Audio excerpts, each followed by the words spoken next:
Thank you for joining the New York State Kinship Navigator on the how to complete the non-parent grant application. We're going to be using the LDSS 2921 form for this application. A link to the application can be found right at the end of this presentation. And with that, let's go ahead and get started. Go ahead and turn the page. When you begin the application, you should see something that looks like this with a big purple stripe right across the middle. The most important thing on this page is it's going to ask you if you are blind or seriously visually impaired, if you want this application in a different visual format. If you do, you can simply check yes and indicate what format you would prefer to have this application on. Once you have done this, let's go ahead and turn the page. Let's begin the actual application itself. Right here, we're going to begin the actual application. We're going to start up in section 1 now. Because the non-parent grant is a form of public assistance, go ahead and check that public assistance box. I've outlined it kind of in that pale blue here.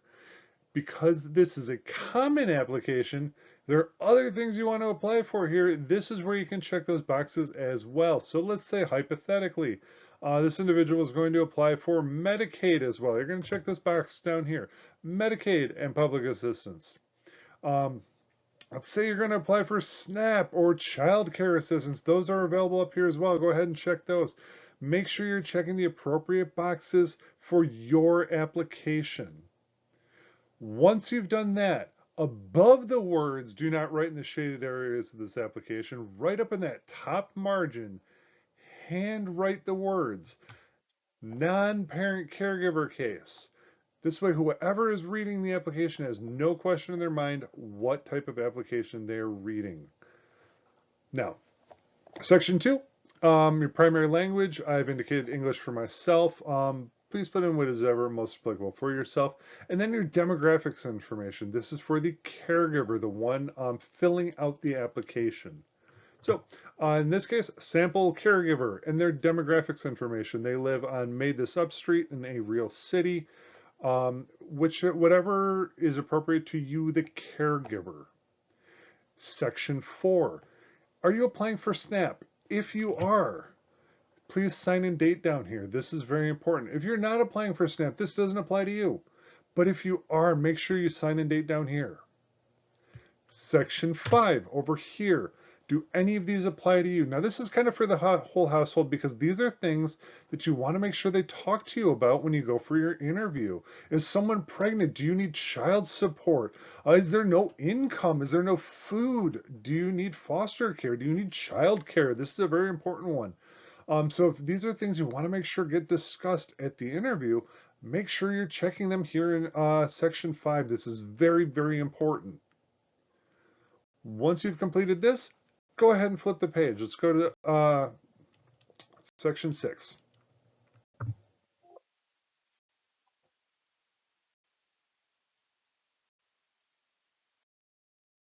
Section 6 begins talking about the entire household. So when we talk about the entire household, we're talking about literally anyone that is underneath the roof of that house. So this is what this is going to look like. You're going to start by talking about the child or children that you're applying for. So we're going to go ahead and just type out sample child.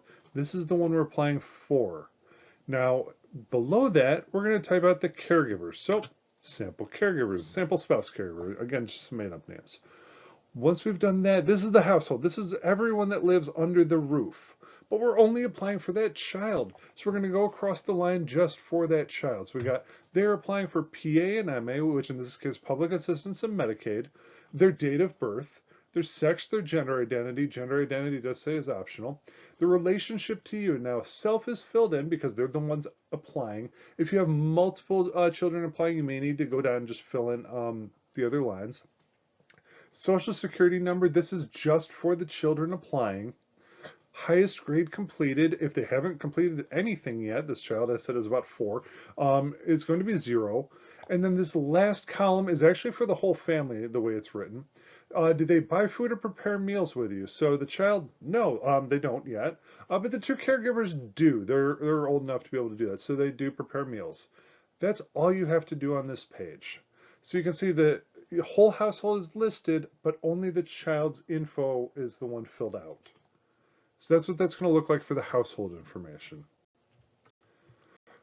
Let's go on to the next page.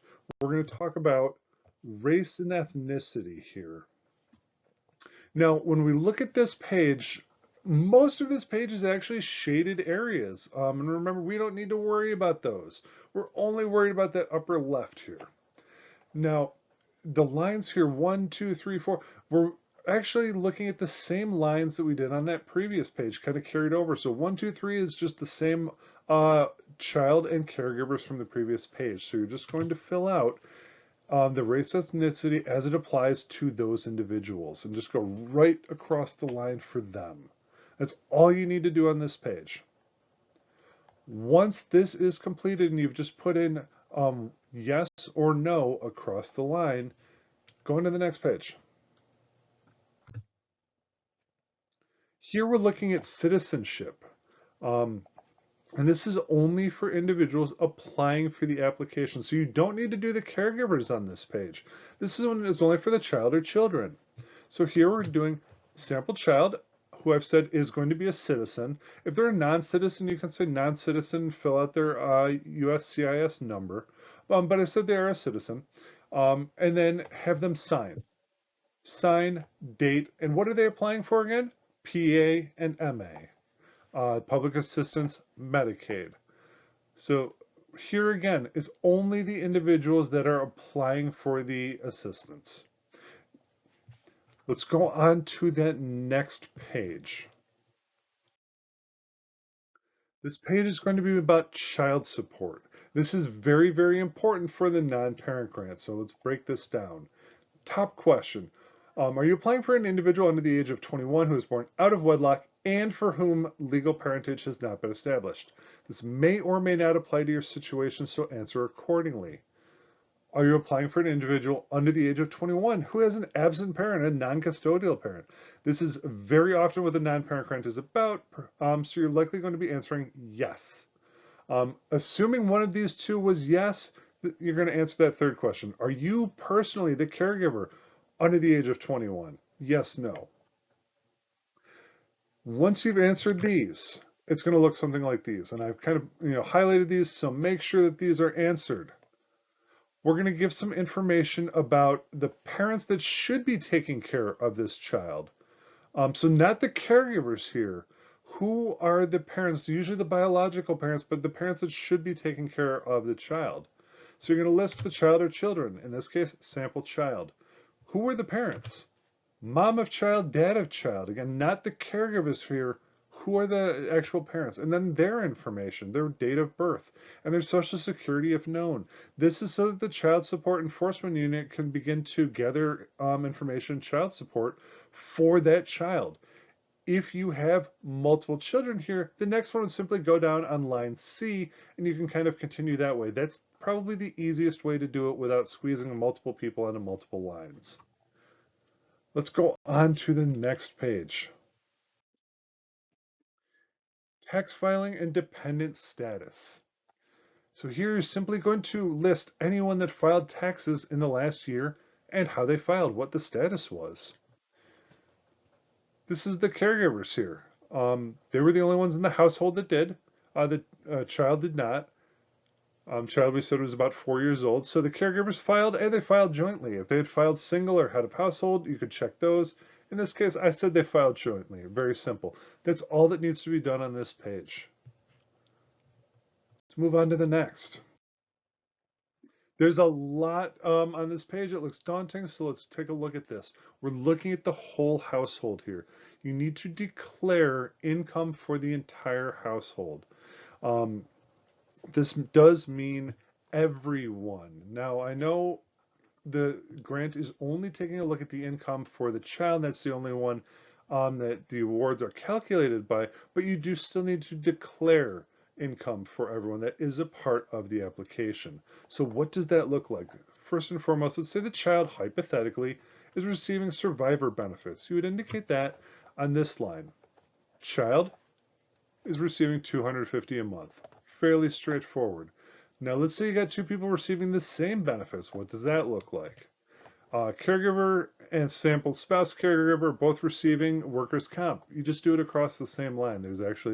That's why it's set up the way it is. Now, let's say hypothetically these are the only benefits people are receiving. The rest are going to be no's. You want to make sure you fill in those no's so it doesn't look like something was missed. This is how to correctly fill out this page. If you do have any questions about it, please feel free to reach out to your local Department of Social Services. They can answer those questions best.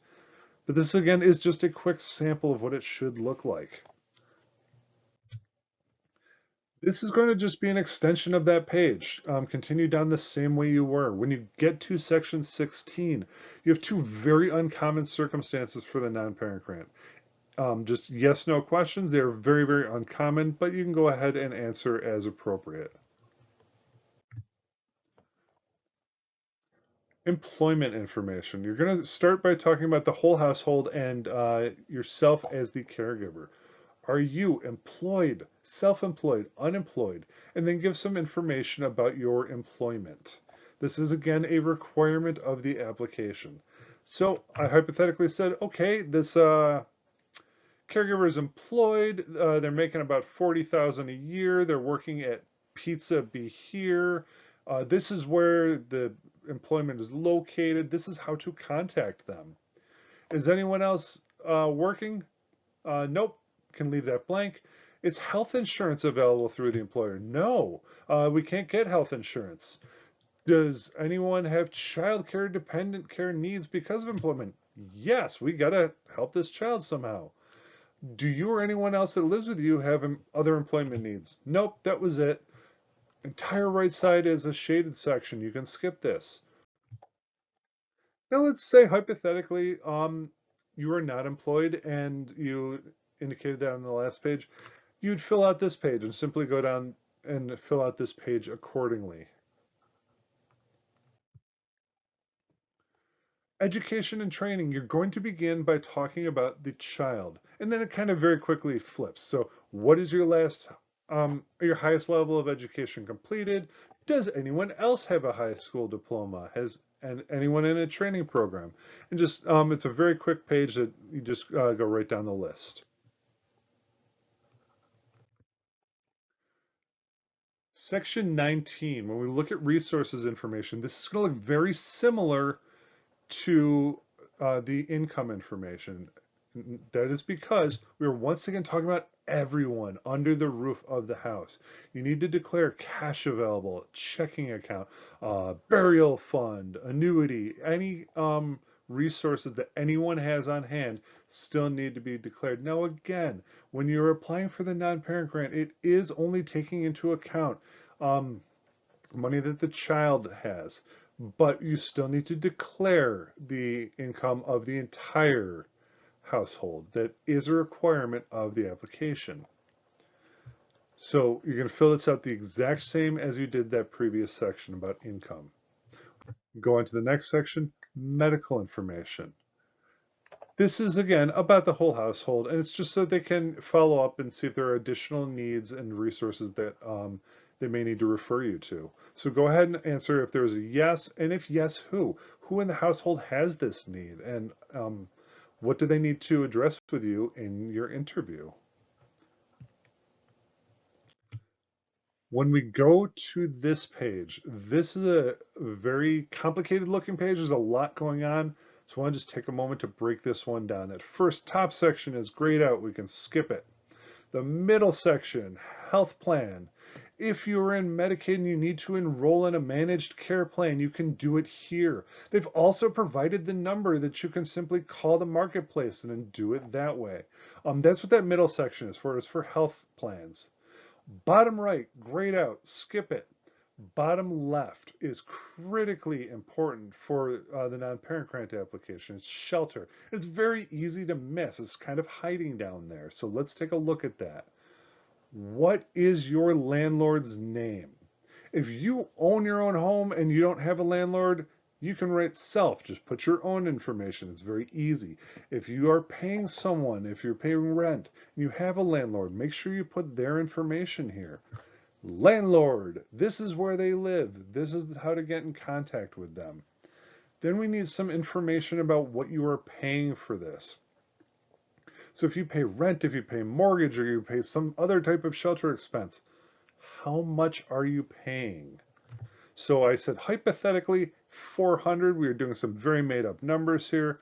Um, if you have a heat bill separate from this, and this is important because some people, if they own their own home, they may pay heat. And this is very easy to figure out. I own a home, of course I pay for heat. If you pay rent, it may be bundled in.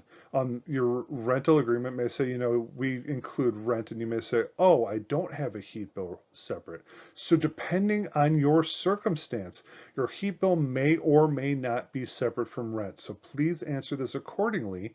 And if your heat bill is separate, you can declare how much you are paying just for your heat bill. Let's go on to the next page. So in continuation of the shelter slide, you're going to continue putting in some information about the caregiver and some of your expenses. So this is going to include electricity, natural gas. These are going to be for needs other than heat. Things like water, air conditioning, so on and so forth. You can indicate yes, how much you spend.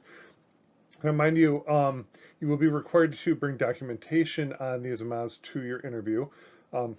And as you can see in that shaded section, they do have a whole grid where they'll be able to kind of account for these things and discuss with you.